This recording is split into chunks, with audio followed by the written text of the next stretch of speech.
Hey everyone, I'm Don Kemen with Price Modern, and this is the Designer Studio. You may notice that the set looks a little bit different today. That's because today we're shooting in Washington, D.C. We are at the stunning Hayworth showroom on Massachusetts Avenue. And although the venue has changed, the format is still the same. We have one rock star designer and our standard 5 questions, starting with what's your favorite color, and ending with if you could design anything, what would you design?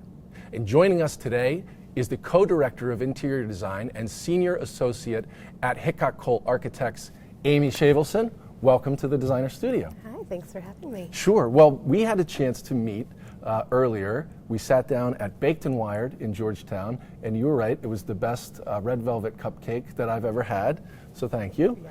And I realized walking away from there that you can solve a really big dilemma in the world. Really a global misunderstanding.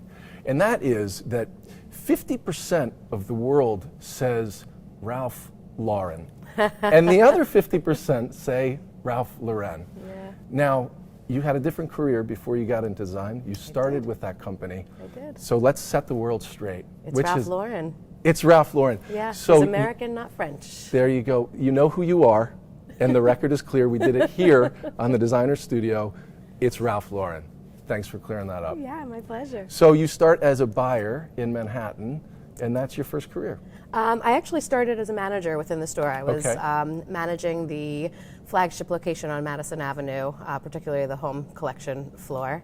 And then ultimately I ended up moving to the corporate offices where I was buyer for furniture, fabric, wallpaper, and lighting product, all of the special order lines within the home collection. So very related to... Highly related. And is that where the desire for design started, or did you always have that? Yeah, so I grew up creative. I grew up performing, and then I ended up in this career that was very numbers driven. It was very much about profits and margins and turnover and things like that. And twice a year, my job was to sit in a room with a bunch of architects and designers where we would make the plans for how we were going to gut and renovate, essentially, the 18 stores that carried home collection throughout the country.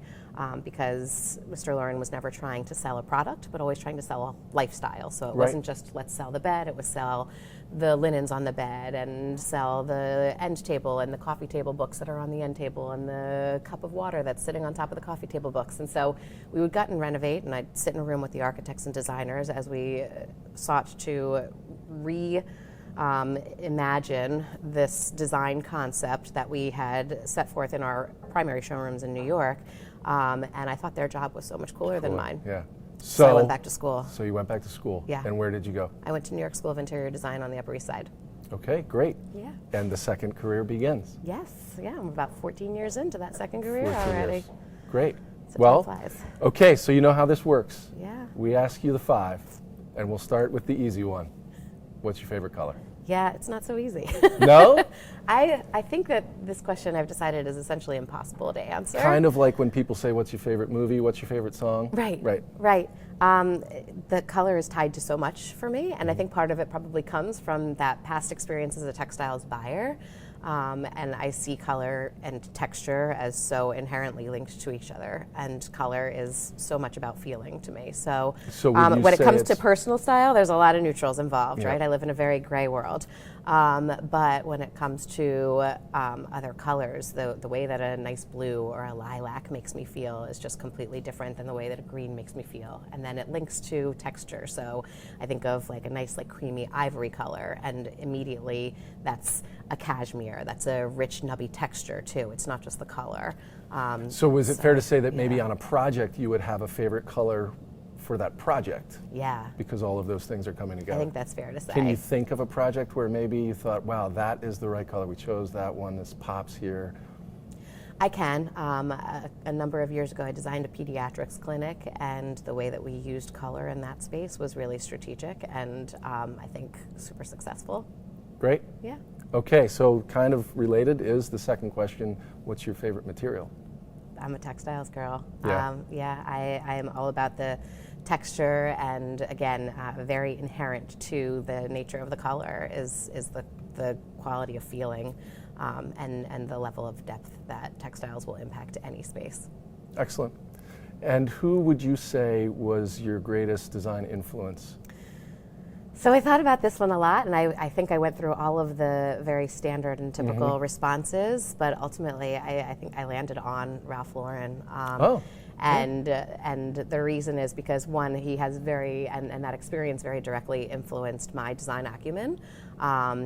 Two, I think that he's a unique example of how fashion and furnishings really come together and have for a really long time. And a lot of the inspiration for the way that I think and the way that I see design comes from fashion itself. And I think he does a really brilliant job of merging the two. Yeah. And I also think he does a really brilliant job. If you look, I don't know if you're familiar with the home collection product, but the product spans so many different styles, from super traditional and Georgian in roots, and then goes to really contemporary carbon fiber pieces, and then everywhere in the middle. But all along the way, it still stays very truly on brand, right? And so he's still able to span all of these different styles and all of these different genres while maintaining a brand integrity. And I think as a designer, you need to be able to do that too. Yeah, interesting. You need to be able to meet your clients where they are at the style that they're at, and still be able to ring true to. And as a brand, they've been able to do that for decades. Yeah. And set the tone in some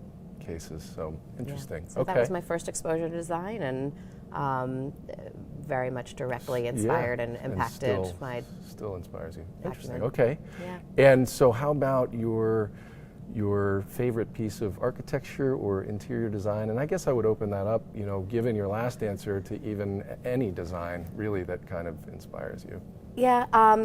So inspiration, again, if I can be a little bit general, I find inspiration in a lot of different things. Mostly I find inspiration in the things that are most unlike the way that my brain works. So if I look at the things that, architects like Zaha Hadid or Frank Gehry, the way that their mind works in such fluid forms, that's not how I work. Okay. I am angles, and I am straight lines, and I am structure, with some soft edges within. And so things like the Barcelona Pavilion, that is, I take great pleasure in looking at something that is so simple and shows such honesty in materials. And I think there are a lot of components of that, international style to, modernist style that still carries through in today's design.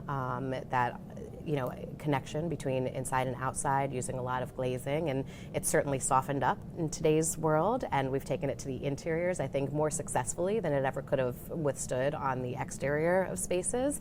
But having that level of transparency and connection to indoor and outdoor space, and the idea of less being more, and really honoring truth in materials and a lot of the architecture that is around us, I think is a premise that rings true today. All right, great.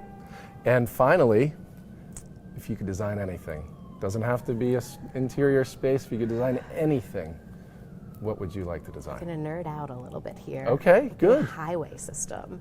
Really? I am so fascinated by the way that roads come together, and the idea, I spend a lot of time in the car every day, and even when I'm traveling otherwise, I find myself focusing not on the road that's ahead of me, but the roads that are around me sometimes, because it's so fascinating to me to think, how do they figure out what's an overpass and what's an underpass, and where are they working with the natural landscape, and where are they creating man-made landscape to support the road that they need to design, so that everything ends up working together, so that all the puzzle pieces come together and create the end result. I am totally fascinated by highways. Okay, and maybe solve some traffic problems along the way? Well, yeah, there are, it turns out, these ideas in highway design that are meant to solve traffic and accident issues using different kinds of contrast between the color of the road and the landscape around is all meant, there's a whole science and psychology behind it. Yeah.